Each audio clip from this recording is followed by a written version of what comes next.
तबीयत सही ना होने की वजह से मेरे वीडियोस जो है 2 हफ्तों से सही तरीके से अपलोड नहीं हो पा रहे थे, पर आपकी दुआओं से अब मैं बिल्कुल स्वस्थ हूँ और अब मेरे वीडियोस जो हैं वो आपके शेड्यूल टाइम पे आया करेंगे।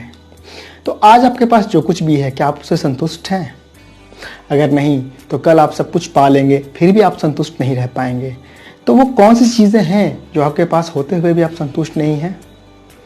नमस्कार, मैं संदीप आपका इस एपिसोड में स्वागत करता हूं और आज हम काफ़ी विस्तार से जानेंगे कि वो कौन सी चीज़ें हैं जो आपके पास हैं और आपको उसकी वैल्यू पहचाननी चाहिए। तो लेट्स गेट स्टार्टेड।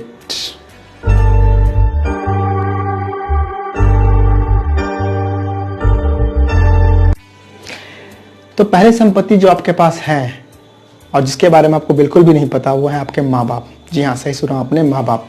ये वो भगवान का रूप है जो बचपन से लेकर आपको बड़े होने तक आपके साथ देते हैं, आपके हर दुख दर्द को समझते हैं, आपकी हर पीड़ा को समझते हैं, आपके हर प्रॉब्लम का सॉल्यूशन देते हैं। ये स्क्रिप्टेड वीडियो बिल्कुल भी नहीं है, तो हो सकता है कि इसमें कुछ जो है सेंटेंसेस हैं वो आपको आगे पीछे हो जाए, उस पर ध्यान ना दीजिएगा। तो फिर माँ बाप का वो रूप जो आपने देखा है और जिसे आप जानते हैं, ये सबसे बड़ी संपत्ति है। सोचिए उनके बारे में जिनके पास माँ बाप नहीं होते हैं, जिन्होंने अनाथों की ज़िंदगी जी है। वो अपना प्रॉब्लम किसे बताएंगे, वो अपना दुख दर्द कैसे समझाएंगे, वो कैसे बड़े हुए, वो कैसे जीवन में संघर्ष में आगे बढ़े। बहुत मुश्किल है इसे समझ पाना। तो आप इस चीज़ को वैल्यू देना समझिए कि आपके पास माँ बाप हैं, एक तरफ संपत्ति, एक तरफ माँ बाप। माँ बाप को वैल्यू दीजिए। दूसरी संपत्ति जिसके बारे में आपके पास जानकारी तो है लेकिन वैल्यू नहीं है, वो है बच्चे। जी हाँ, वंश को आगे बढ़ाने के लिए बेटा और आपके प्यार, आपके आदर, आपका सदैव साथ देने वाली बेटी। बेटा हो या बेटी, दोनों आपके लिए एक संपत्ति से कम नहीं है। सोचिए उनके बारे में, उन दंपति के बारे में जिनके 8 से 10 साल हो गए या 20 साल हो गए और जिनके पास बच्चा नहीं है। वो कैसे तड़प रहे हैं उन चीज़ों के लिए, और आपके पास है और आप उसे वैल्यू नहीं कर रहे हैं। अपने बच्चों के कष्ट को समझिए, उनके दुख दर्द को समझिए। अगर वो किसी गलत दिशा में जा रहे हैं तो उन्हें सही गाइडेंस दीजिए। एक अच्छा नागरिक बनाइए, एक अच्छा इंसान बनाइए, एक ऐसा इंसान बनाइए जो अपने माँ बाप को वैल्यू करे, जो हर उस इंसान की मदद करे जिन्हें उनकी ज़रूरत है। तो फिर इस बात को गांठ बांध ले कि आपकी जो भी दूसरी संपत्ति है वो बच्चे हैं और आप उन्हें ज़रूर से ज़रूर वैल्यू करें। तीसरा संपत्ति जिसके बारे में बहुत कम लोग बताते हैं, वो होते हैं आपके बाकी परिवार। जी हाँ, ताई ताऊ, चाचा चाची, मामा मामी, नाना नानी, दादा दादी, ये सब वो बहुमूल्य संपत्ति हैं जो हर किसी को नहीं मिलता। आप जाके उनसे पूछिए जो अकेले रह रहे हैं, जो एक संगठित परिवार में नहीं रह रहे हैं, जो बिल्कुल ही कट के रह रहे हैं। उनके पास उनका दुख और व्यथा सुनने के लिए कोई नहीं होता। चाहे वो कभी भी चाहें कि हम अपनी लाइफ में वो भले कितने भी सक्सेसफुल हो, लेकिन जब वो अपनी कष्ट को शेयर करना चाहते हैं तो एक विश्वसनीय दोस्त नहीं मिलता, एक विश्वसनीय व्यक्ति नहीं मिलता। और ये जो आपके परिवार के सदस्य हैं, ये सबसे विश्वसनीय व्यक्ति होते हैं। इस चीज़ को आप समझिए। जो वैल्यूज़ को समझ गए ना, वो समझ लीजिए जीवन को समझ गए। जिसके पीछे भगवान बुद्ध गए थे अपना ज्ञान अर्जित करने, वो यही ज्ञान है कि अपने परिवार का आप रिस्पेक्ट करें, आप उनको वैल्यू दें। इससे बड़ी उपलब्धि आपको जीवन में दूसरी नहीं मिलेगी। Another achievement in your life is your better half. Yes, your wife. जी हाँ, आपकी पत्नी। इस संसार का कुछ ऐसा नियम बना हुआ है कि माँ बाप, उनके बाद उनके बच्चे, फिर उनके बच्चे।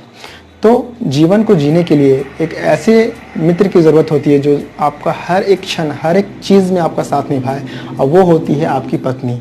माँ बाप कुछ समय पश्चात जब वो वृद्ध हो जाते हैं तो फिर वो भगवान को प्यारे हो जाते हैं। तो आगे ज़िंदगी को बढ़ाने के लिए जिसकी सबसे ज़्यादा ज़रूरत होती है वो होती है पत्नी, और वो आपके पास है फिर भी आप उसे वैल्यू नहीं करते हैं। उसकी वैल्यू तब समझ में आती है जब वो आपके पास नहीं होती है। तो ये वो सबसे सुंदर ऐसा आपके पास एसेट है जिसको आप समझिए और उसे वैल्यू ज़रूर कीजिए। नेक्स्ट मेरी नज़रों में जो सबसे इम्पोर्टेंट चीज़ है वो है आपका घर। जी हाँ, एक छत जिसके नीचे आपको रहने का मौका मिल रहा है, चाहे वो झोपड़ी का घर हो, चाहे वो पक्के मकान का घर हो, पर आपके पास छत तो है।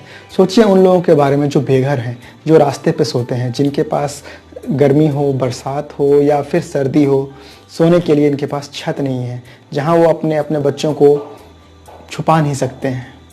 तो इसीलिए जो चीज़ आपके पास है उसे वैल्यू कीजिए। छत उसे वैल्यू कीजिए और उसे हर तरह से मजबूत बनाए रखिए। नेक्स्ट इम्पॉर्टेंट एसेट मुझे लगता है जो आपके पास है वो है खाना। जी हाँ, खाने के लिए जो आपको खाना मिलता है, आपके माँ बाप आपके लिए बना के रखते हैं उस खाने को, आपको कुछ करना नहीं पड़ता है, या आपकी पत्नी आपके लिए बना के रखती है उस खाने को। लेकिन वही चीज़ आप ये समझिए कि जब कोई बच्चा अनाथ होता है और जिसे खाने के लिए कुछ भी नहीं मिलता है, तो उसे जो मिलता है वही उसे अच्छा लगता है। जब आपको घर पे बना बनाया पकवान मिलता है तब आप कहते हैं कि नहीं ये इतना अच्छा नहीं है, नहीं इसमें ये कमी रह गई, इसमें ये कमी रह गई। ज़रा सोचिए उसके बारे में जिसको खाने के लिए खाना नहीं मिलता है, उसको आप जो दे दोगे ना उसी में से बड़ा स्वाद आता है।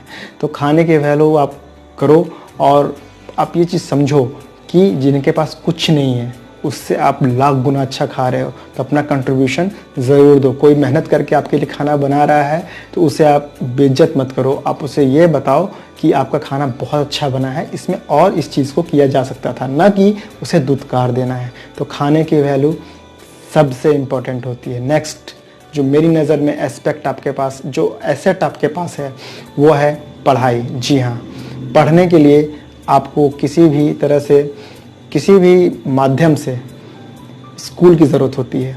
तो अगर आप स्कूल जा रहे हैं या कॉलेज जा रहे हैं, जहाँ भी जा रहे हैं वहाँ जाके पढ़िए। सोचिए उनके बारे में जो पढ़ना चाहते तो हैं पर उनके पास सुविधाएं नहीं हैं। आपने ज़रूर सुना होगा कि कोई किसी लैंप के नीचे पढ़ा और उसके बाद बड़ा व्यक्ति बन गया, या कोई जा कर के है गांव के बाहर बैठ के पढ़ाई किया और फिर वो बड़ा इंसान बन गया। आपके पास तो आपका घर है, आपका मकान है, आपका अपना स्कूल है, आपका अपना स्कूल बस है। तो इस चीज़ को ज़रूर वैल्यू कीजिए, क्योंकि पढ़ाई कभी भी ज़ाया नहीं जानी चाहिए। इस चीज़ को समझिए कि जो चीज़ आपके पास ये है कईयों के पास नहीं है।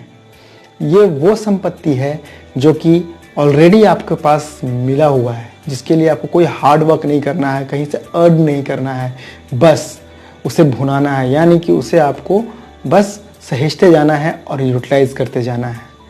तो जहाँ पे बेरोज़गारी है और वहाँ पर सरकार मेहनत कर रही है कि सब लोग रोज़गार के लिए जो है पढ़ाई करें, यानी साक्षरता मिशन उनके लिए निकाला जा रहा है, और एक तरफ आपके पास सारी सुविधाएं हैं, सारे बुक्स अवेलेबल हैं, बढ़िया स्कूल अवेलेबल है, तो फिर इस चीज़ को समझिए और पढ़ाई को ज़रूर वैल्यू दीजिए।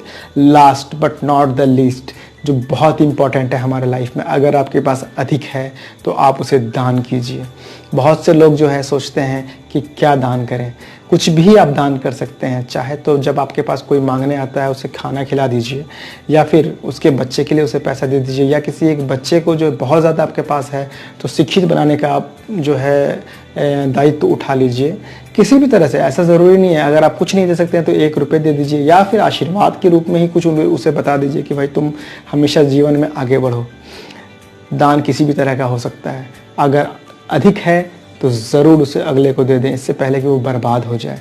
रखे ये सुनने में आपको काफ़ी छोटी छोटी बातें लगी होंगी, पर ये काफ़ी इम्पोर्टेंट बातें हैं जो कि आप अगर YouTube पर ढूंढेंगे तो किसी भी वीडियोस में आपको मिलेगा नहीं। कई सारे लोगों को ये बोरिंग भी लगेगा, कई सारे लोग इसको स्किप भी कर जाएंगे, बट आप इस चीज़ को समझिए कि जो लोग इसे देख रहे हैं इसका मतलब वो इस चीज़ को समझ रहे हैं, और अगर आप इसे समझ रहे हैं तो आप समझ लीजिए मेरे चैनल का अल्टीमेट एम क्या है। और अगर आपने मेरे चैनल का अल्टीमेट एम समझ लिया है तो बस वही मेरे लिए मेरा सब कुछ है। आशा करता हूँ गौतम बुद्ध का प्रकाश आपके जीवन में यूं ही इसी तरह से बरसता रहेगा। मिलते हैं नेक्स्ट वीडियो में, तब तक के लिए नमस्कार।